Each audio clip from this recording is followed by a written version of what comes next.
छोटा सा बेहद सरल और सुंदर गांव था। यहाँ के सभी लोग दिन भर खेती करते और आर्यन के ठेले पर जाकर वेज मंचूरियन खाते थे। तभी वहाँ दो दोस्त आ पहुँचते हैं।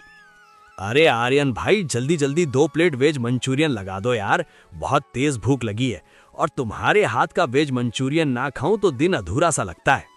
अरे आओ आओ, आर्यन का मंचूरियन खाओ, उंगलियां चाटते ही जाओ।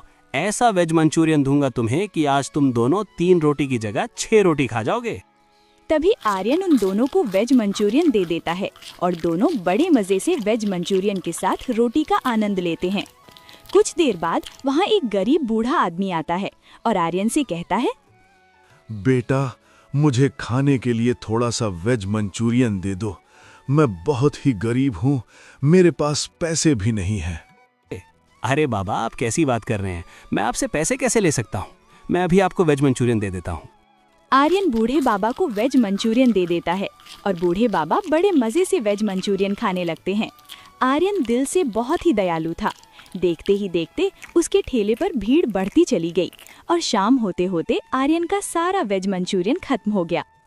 मंचूरियन खत्म होने के बाद आर्यन घर जाने लगता है। आ गए तुम? आज की कमाई कैसी हुई? धंधा तो अच्छे से हुआ ना? हाँ, धंधा तो रोज की तरह ही चल रहा है। ना ज्यादा मुनाफा होता है ना घाटा होता है। तुम क्यों पैसों के बारे में सोचोगी? भले ही मैं भूखी ही रह जाऊं। चलो छोड़ो ये सब, अब चलो खाना खाते हैं। तभी दोनों खाना खाने बैठ जाते हैं और खाना खाते हैं। अगले दिन सुबह होते ही आर्यन अपना वेज मंचूरियन बनाना शुरू कर देता है और फिर से नगर में जाकर अपना ठेला लगा देता है। अरे आओ आओ, आर्यन का वेज मंचूरियन खाओ, उंगलियां चाटते ही जाओ। बताओ सोहन भैया, कैसे आना हुआ? अरे आर्यन भाई, तुम्हारा मंचूरियन इतना लजीज कैसे बन जाता है यार? मेरी बीवी तो इतना अच्छा मंचूरियन नहीं बना पाती। ऐसा क्या इस्तेमाल करते हो? अरे भाई, ये तो बस इसलिए है क्योंकि मुझे बचपन से ही पाक कला का शौक है। मैं अपनी दादी को बनाते हुए देखता था और साथ ही उनकी मदद भी करता था। इसलिए मुझे सॉस और मसालों की थोड़ी समझ है कि कितना और कैसा डालना है ताकि वेज मंचूरियन सही बने। अच्छा, तो फिर तुम कोई बड़ा रेस्टोरेंट क्यों नहीं खोल लेते? कब तक इस छोटे से ठेले पर बेचोगे? क्या बताऊं, अभी मेरा काम इतना अच्छा नहीं चलता कि मैं एक रेस्टोरेंट खोल सकूं। अच्छा ठीक है, आजकल शादियों का सीजन है। अगर मुझे कहीं पता चला कि किसी को मुख्य रसोइया की जरूरत है तो मैं उसे तुम्हारा पता दे दूंगा। और अभी मुझे 1 प्लेट वेज मंचूरियन दे दो। तभी आर्यन उसे वेज मंचूरियन दे देता है। उधर नगर में एक राय साहब की बेटी की शादी थी, लेकिन राय साहब को खाना बनाने के लिए कोई उस्ताद रसोइया नहीं मिल रहा था। राजू, ओ राजू, जरा यहाँ आना, मुझे तुमसे कुछ काम है। हाँ मालिक, बोलो क्या काम है? अच्छा, अब मैं तुझे बताऊं क्या काम है। मैंने तुझे 4 दिन से कह रखा है कि नगर जाकर किसी अच्छे रसोइया को लेकर आ, पर तुझसे इतना सा काम भी नहीं हो रहा। 2 दिन बाद बेटी की शादी है और अब तक रसोइया का इंतजार ही चल रहा है। मालिक, मैंने कल ही बड़े ढाबों में जाकर वहां का खाना खाकर देखा है, लेकिन किसी के हाथ का खाना स्वादिष्ट नहीं लगा। शादी का माहौल है, अगर रसोइया खाना अच्छा नहीं बना पाया तो मेहमान क्या सोचेंगे? और फिर आप मुझ पर ही चिल्लाओगे कि सब तेरी वजह से हुआ, तूने खराब रसोइया बुलाया। हाँ, पर अब बस 2 दिन ही रह गए। अगर रसोइया ही नहीं मिला तो खाना कौन बनाएगा? मैं तो कहता हूँ आप और मैं मिलके ही बना देते हैं। एक थप्पड़ पड़ेगा ना, सारी मजाक मस्ती निकल जाएगी। अभी तुझे मैं मजाक के मूड में दिख रहा हूं क्या? तू एक काम कर, नगर में जा और लोगों से बात कर कि उनकी पहचान में कोई अच्छा रसोइया है क्या। तभी राजू नगर की तरफ निकल जाता है, ये देखने के लिए कि नगर में कोई अच्छा रसोइया है या नहीं। रास्ते में उसे नगर की कुछ लोग मिल जाते हैं। सुनो भाइयों, मेरे यहाँ 2 दिन बाद शादी है और मुझे ऐसा कोई रसोइया चाहिए जो बहुत अच्छा वेज मंचूरियन और थोड़े बहुत पकवान बना सके। क्या नगर में ऐसा कोई है जो मेरी मदद कर पाए? अगर तुम्हें एक बेहतरीन रसोइया चाहिए तो तुम्हें नगर के मुख्य चौक पर जाना चाहिए। वहां तुम्हें आर्यन नाम का एक आदमी मिलेगा। वो बहुत ही स्वादिष्ट खाना बनाता है, पूरा नगर उसे जानता है।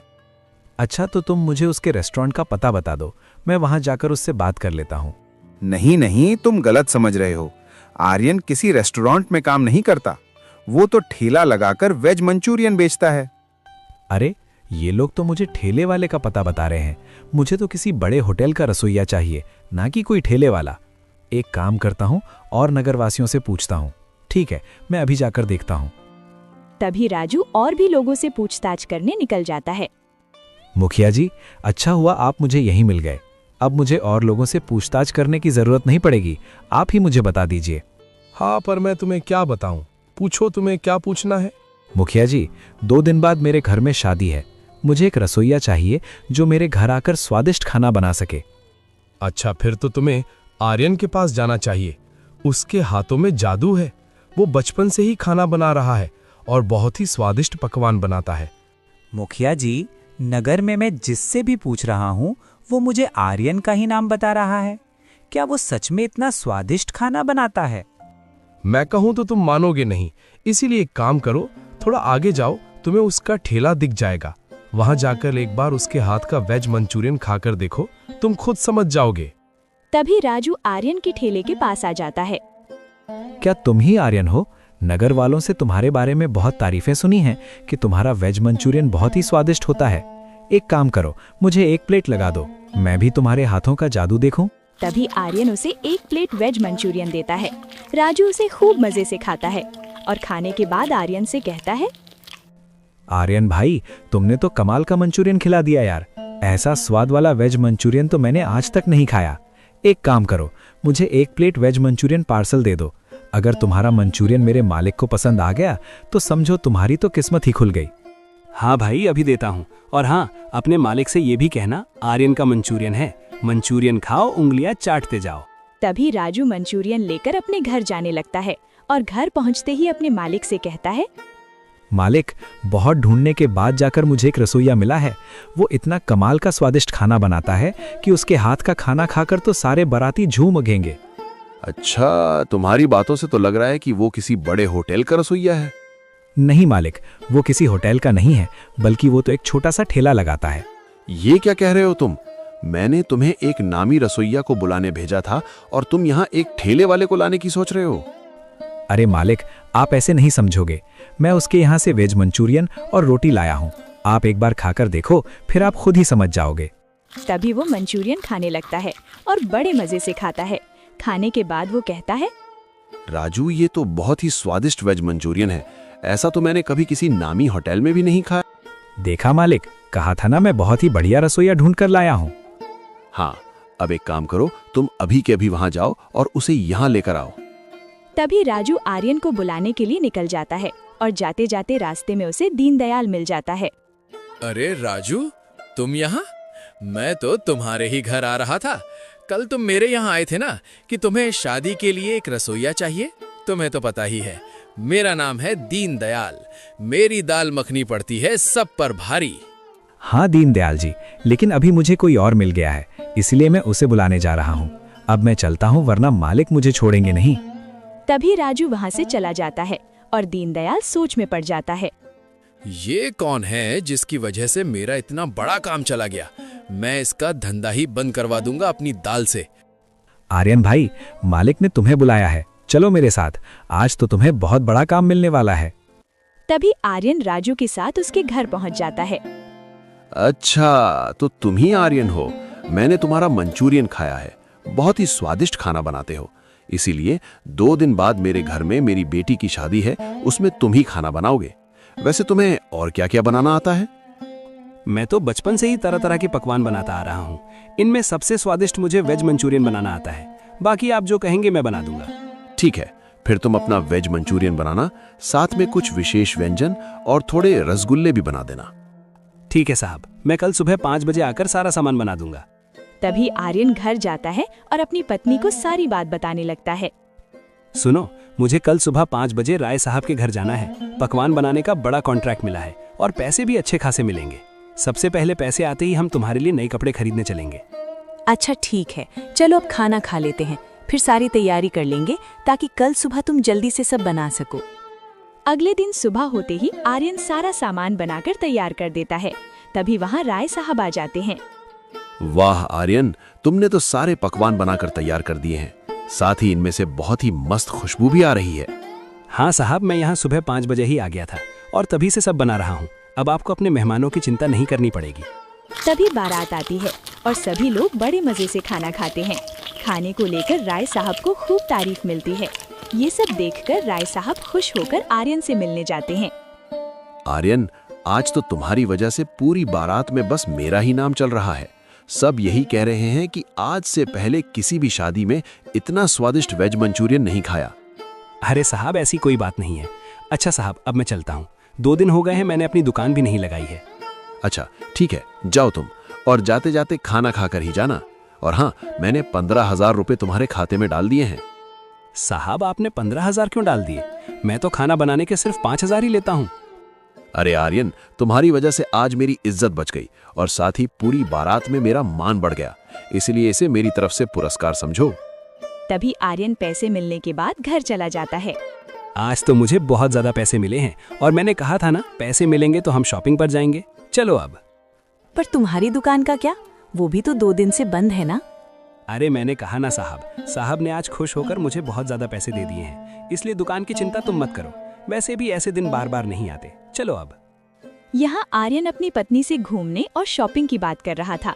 वहीं दूसरी तरफ दीनदयाल अपना खेल खेल चुका था।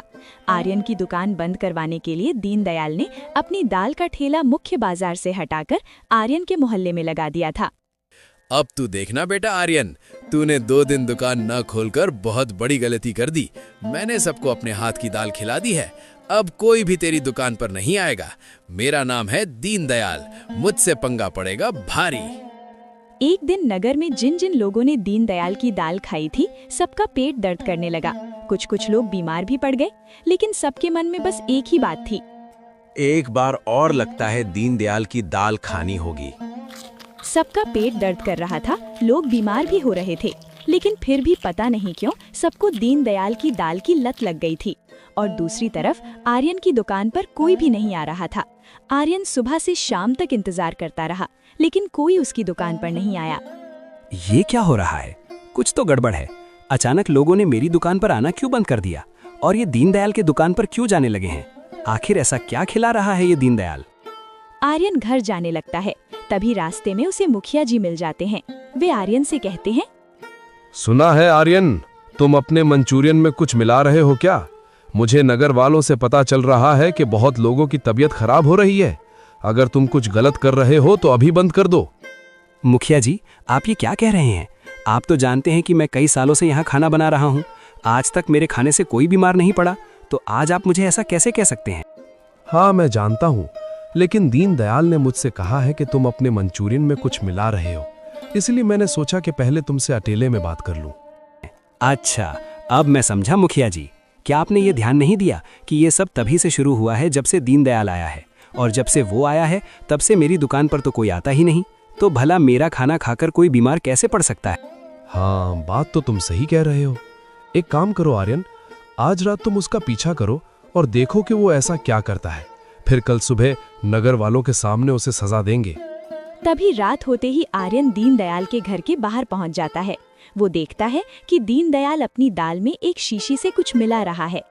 यही तो है वो राज जिसकी वजह से लोग मेरी दाल खाए बिना रह ही नहीं पाते। ये एक रसायन है जो लोगों के दिमाग के साथ खेलता है। जैसे कोई एक बार नशा कर ले तो उसे लत लग जाती है, वैसे ही मेरी दाल खाने के बाद लोगों को उसकी लत लग जाती है। अच्छा, तो यही है वो वजह जिसकी वजह से लोगों की तबीयत खराब हो रही है। अब कल सुबह मुखिया जी और मैं नगर वालों के सामने इसका पर्दाफाश करेंगे। अगले दिन नगर वाले आर्यन, मुखिया जी और दीनदयाल सभी लोग इकट्ठा हो जाते हैं। दीनदयाल, अब तू गया। कल रात आर्यन ने सब देख लिया कि कैसे तू खाने में नशीला रसायन मिला रहा था और लोगों को अपनी दाल की लत लगवा रहा था। तुझे पता भी नहीं तेरे उस रसायन की वजह से कितने लोगों की तबीयत खराब हुई है। मुखिया जी, ये आर्यन झूठ बोल रहा है। आप इसकी बातों में कैसे आ सकते हैं? ये नंबर 1 का झूठा है, शक्ल से ही चालाक लगता है। अच्छा, अगर ऐसी बात है तो रुको, अभी पुलिस को बुलाते हैं। वो तुम्हारे घर की तलाशी लेगी, तब खुद ही सारा सच सामने आ जाएगा। नहीं, पुलिस मत बुलाओ, वरना मेरा पूरा काम खत्म हो जाएगा। हाँ, मैं मानता हूँ कि मैं दाल में रसायन मिला रहा था। मैं वादा करता हूँ कि आज के बाद कभी नहीं मिलाऊंगा। मुझे नहीं पता था कि इससे लोगों की तबीयत खराब हो रही है। मुझे माफ कर दो। नहीं, अब माफी नहीं मिल सकती। अब तेरी सजा ये है कि आज के बाद तेरी कोई भी दुकान इस नगर में दिखाई नहीं देनी चाहिए और ना ही तू यहाँ दिखाई देना चाहिए। और तुझे ये समझना होगा और लोगों को भी समझाना होगा कि लत जैसी चीजों से दूर रहना चाहिए और अपनी सेहत पर ध्यान देना चाहिए।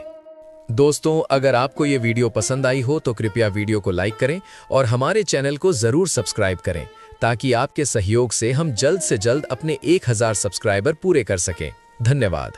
सुबह का उजाला अभी अभी ढाबे की टीन की छत पर उतरा था। हल्की ठंड हवा में घुली हुई थी, जैसे गांव अभी जाग रहा हो। मोहन चारपाई से उठा, आंखें मलते हुए चूल्हे की तरफ देखा। रामधनी पहले से ही वहां बैठे थे। हाथ में पुरानी लोहे की कड़छी, आग में छोटी छोटी लकड़ियां डाल रहे थे।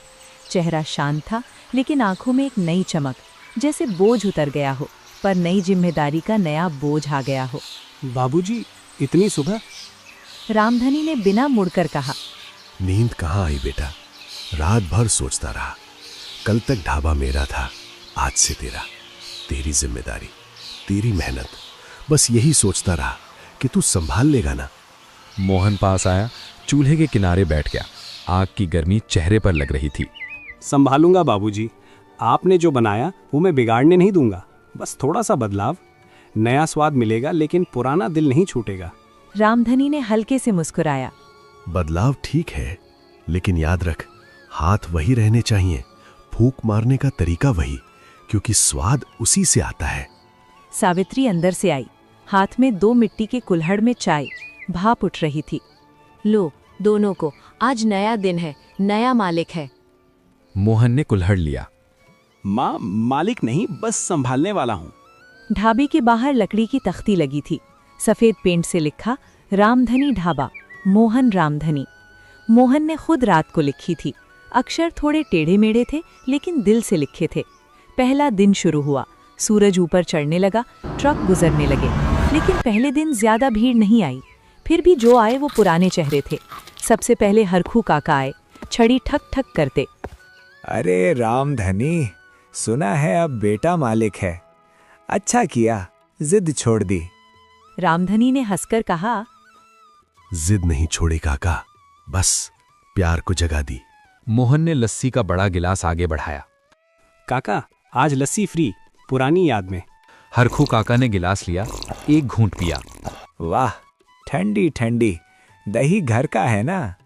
हाँ काका, माँ ने आज सुबह ही जमाया। धीरे धीरे दिन बीता। शाम को कुछ ट्रक रुके, ड्राइवर उतरे। काका, कुछ गरम गरम मिलेगा? मोहन ने मुस्कुराकर कहा। मिलेगा भाई, गर्मा गर्म पराठा, दाल, चावल और आज नया आलू का पराठा भी। ड्राइवर ने खाया। वाह, स्वाद पुराना वाला है, लेकिन पराठा नया लग रहा।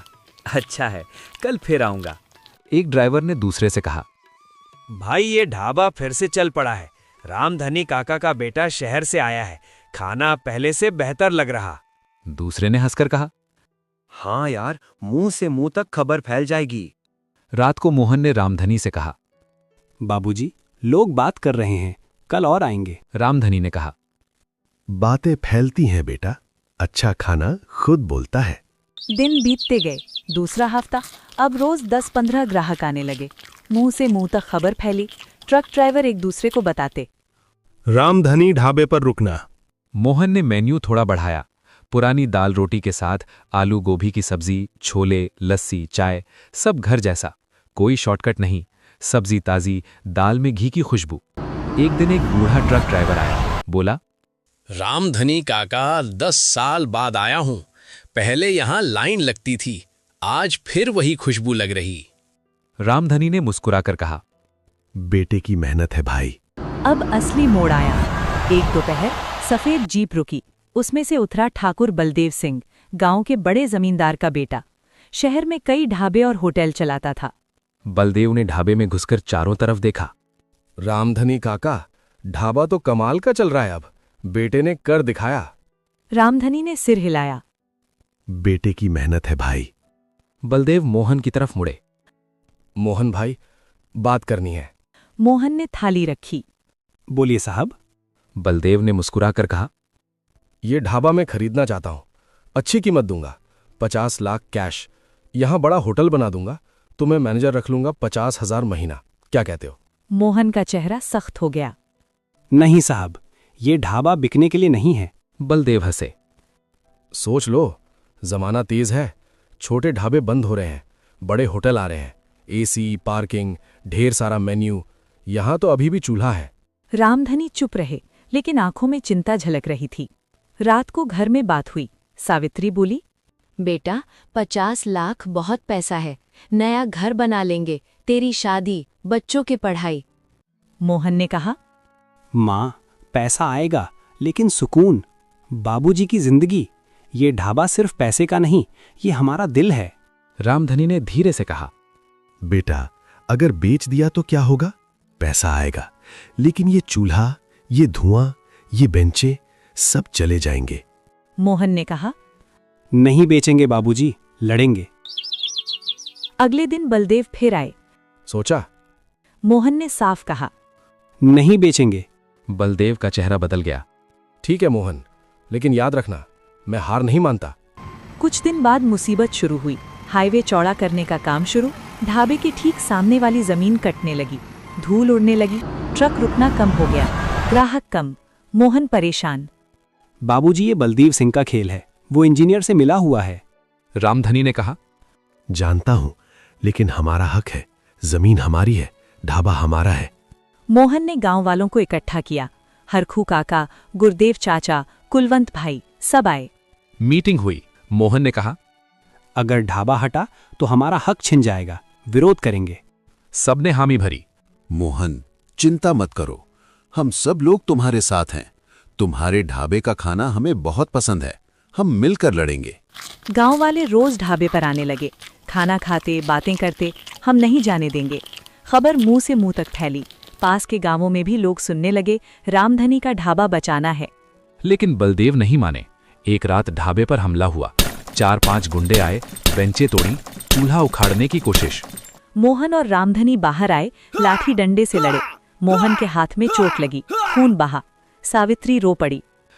बस करो बेटा, बेच दो, जान से ज्यादा क्या चाहिए? रामधनी ने कहा, नहीं, अब ये सिर्फ ढाबा की नहीं, इज्जत की लड़ाई है। गांव वालों ने पुलिस में रिपोर्ट की।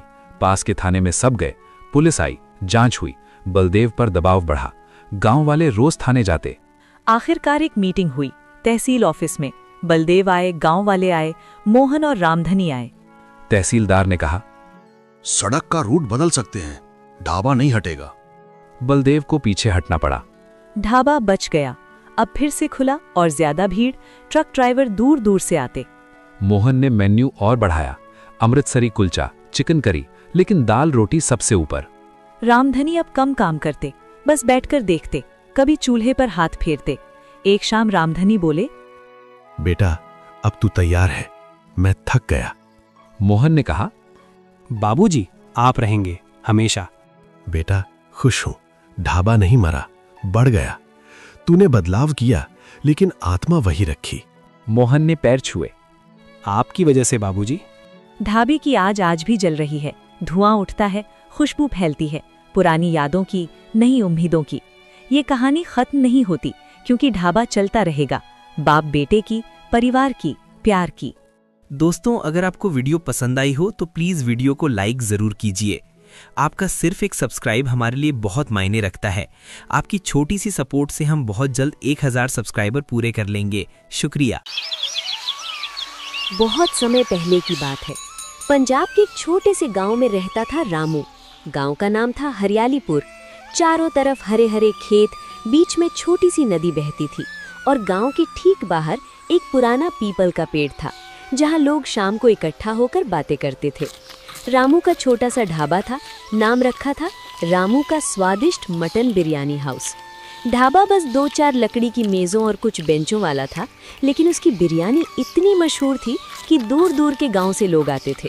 रामू की बिरयानी में मसाले का ऐसा जादू था कि एक बार खाने वाला दोबारा ज़रूर आता। गांव में रामू के 2 अच्छे दोस्त थे।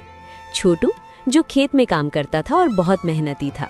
गुड्डी, रामू की पड़ोसन, जो सिलाई का काम करती थी और बहुत दयालु स्वभाव की थी। रामू की आदत थी कि जो भी उसका ग्राहक आता, उसे थोड़ा ज्यादा मांस डालकर परोसता। गरीब मजदूर को देखकर कभी कभी मुफ्त में एक रोटी भी दे देता। लोग कहते, रामू भाई दिल का साफ है। लेकिन एक दिन सब कुछ बदल गया। गांव से लगभग 12 किलोमीटर दूर एक बड़ा राजमहल था। वहां महाराजा विक्रम सिंह राज करते थे। महाराजा को खाने पीने का बहुत शौक था। एक दिन उनके कानों में रामू की बिरयानी की बात पहुंची। महाराजा ने अपने वजीर से कहा, सुनो वजीर, इस रामू नाम के बिरयानी वाले को कल महल में बुलाओ, मैं उसकी मटन बिरयानी खाना चाहता हूँ। अगले दिन सुबह सुबह महल का सिपाही गांव आया। उसने रामू को बुलावा दिया। रामू घबरा गया, उसने कभी महल का रास्ता भी नहीं देखा था। छोटू ने कहा, रामू भाई डर मत, बस अच्छी बिरयानी बना देना, महाराजा खुश हो जाएंगे तो तेरा नाम पूरे इलाके में फैल जाएगा। गुड्डी ने भी हौसला दिया, तुम्हारी बिरयानी में तो जादू है, बस मन लगाकर बनाना। रामू ने रात भर मटन तैयार किया, सबसे अच्छा मटन लिया, सबसे महंगे मसाले डाले, बासमती चावल धोया और सुबह सुबह महल पहुंच गया। महाराजा ने 1 चम्मच खाया और आंखें बंद कर ली। वाह, क्या बिरयानी है, स्वर्ग का स्वाद लग रहा है। महाराजा बहुत खुश हुए। उन्होंने रामू को 500 रुपए इनाम दिए और कहा, अब से हर रविवार को तुम महल में बिरयानी बनाओगे, हर हफ्ते 2000 रुपए मिलेंगे। रामू की आंखों में चमक आ गई। इतने पैसे उसने कभी एक साथ नहीं देखे थे। उसने झुककर कहा, राजा जी, आपकी सेवा में हमेशा हाजिर रहूंगा। पहले पहले सब ठीक चला। रामू हर रविवार महल जाता। गांव वाले भी खुश थे कि उनका रामू अब बड़ा आदमी बन गया है। लेकिन धीरे धीरे रामू का मन बदलने लगा। एक दिन महल में बिरयानी बनाते वक्त उसने सोचा, अगर मैं थोड़ा मटन कम डाल दूं तो मुझे ज्यादा मुनाफा होगा। महाराजा को क्या पता चलेगा, वे तो बस स्वाद का नाम लेते हैं। उसने पहली बार मटन थोड़ा कम किया। महाराजा को शक नहीं हुआ। अगले हफ्ते और कम किया, फिर और कम। धीरे धीरे बिरयानी में मटन की जगह आलू और प्याज बढ़ने लगे। मसाले भी घटाए, लेकिन रामू को लगता रहा कि कोई नहीं पकड़ेगा। उसके पास अब बहुत पैसे इकट्ठे हो गए थे। उसने गांव में नया बड़ा मकान बनवाया, नई साइकिल ली, नए कपड़े खरीदे। गांव में लोग देखने लगे कि रामू अब पहले जैसा नहीं रहा। पहले जो गरीब मजदूर को मुफ्त रोटी देता था। छोटू ने एक दिन रामू से, भाई तेरी बिरयानी में अब वो पुराना स्वाद क्यों नहीं है, क्या बात है? रामू झल्ला गया। अबे तू क्या समझता है, मैं महल में बिरयानी बनाता हूँ, तुझे क्या पता? गुड्डी ने भी कहा, रामू, लोग कह रहे हैं कि तू अब लालची हो गया है, पहले जैसा प्यार से खाना नहीं बनाता। रामू ने गुस्से में कहा, जो मुझे समझ नहीं सकता वो दूर रहे, मुझे अब तुम लोगों की जरूरत नहीं। एक रविवार महल में बिरयानी आई। महाराजा ने खाया और चेहरा बदल गया। ये क्या है, इसमें तो मटन नाम का भी नहीं, बस आलू प्याज। महाराजा बहुत गुस्सा हुए। उन्होंने वजीर को बुलाया। इस रामू को अभी बुलाओ। रामू को महल में खड़ा किया गया। महाराजा ने पूछा, रामू, तूने धोखा क्यों दिया? मैंने तुझे इतना प्यार और इतने पैसे दिए, फिर भी तूने बिरयानी खराब कर दी। रामू के पैर कांपने लगे। उसने कहा, राजा जी, मैंने सोचा थोड़ा मुनाफा। महाराजा ने कहा, लालच इंसान को अंधा कर देता है।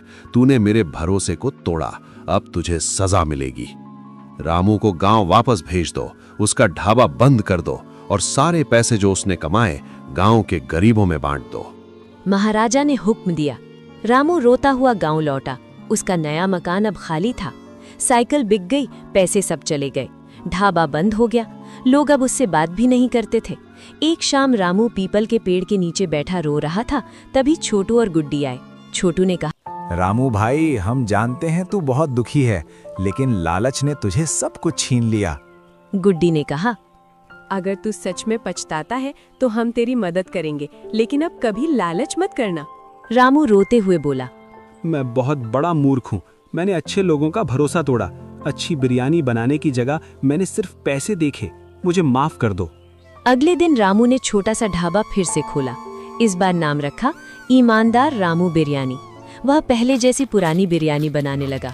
मटन पूरा डालता, मसाले सही डालता, गरीबों को फिर से मुफ्त रोटी देने लगा। धीरे धीरे लोग वापस आने लगे। छोटू और गुड्डी ने उसकी मदद की। गांव वाले भी माफ कर दिए। एक दिन महाराजा विक्रम सिंह खुद गांव आए। उन्होंने रामू की नई बिरयानी खाई, मुस्कुराए और बोले, रामू, अब तू समझ गया है, लालच इंसान को बर्बाद कर देता है, लेकिन ईमानदारी और मेहनत से सब कुछ वापस मिल जाता है। रामू ने सिर झुकाकर कहा, राजा जी, आपने मुझे सबक सिखाया, मैं कभी नहीं भूलूंगा।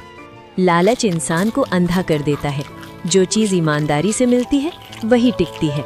पैसे बहुत है, लेकिन अच्छा नाम और अच्छे लोग ज्यादा कीमती है। रामू ने अपनी गलती सुधार ली और जीवन भर ईमानदारी से बिरयानी बनाई। गांव में आज भी लोग कहते हैं, रामू भाई की बिरयानी में स्वाद के साथ साथ ईमानदारी का भी स्वाद है।